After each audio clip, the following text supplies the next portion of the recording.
ఆమె ఎప్పుడూ నమ్మింది తానే అందరినీ సరిచేయాలని.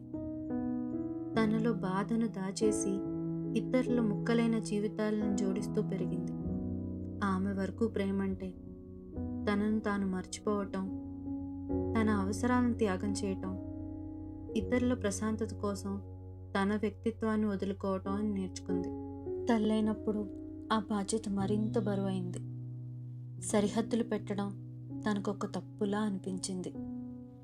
ఎవరి భావోద్వేగమైనా అది తన భారమే, తన తప్పే అని భావించింది.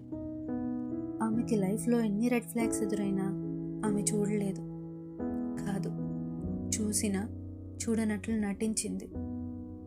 ఎందుకంటే ఆమెలోని ఇన్నర్ చైల్డ్ అస్సలు హీల్ అవ్వలేదు కాబట్టి. ఎందుకంటే ఆమెలోని చిన్నపిల్ల ఇంకా ఒక ఇంట్లో ప్రేమ కోసం ఎదురు చూస్తూ ఒక మూల నుండిపోయింది. తానెవరో, తనకేం కావాలో, తనేం కోరుకుంటోందో అన్నీ తనకు గందరగోళంగా ఉన్నాయి. తనకి సెల్ఫ్ వర్త్ ఉందన్న విషయం కూడా ఆ పాప మర్చిపోయింది. బయటకు వెళ్ళే మార్గం ఉందని ఆమెకు ముందే తెలుసుంటే, తను రక్షించుకోవడం కూడా ప్రేమే అని తెలుసుంటే ఎంత బాగుండేదో కదా.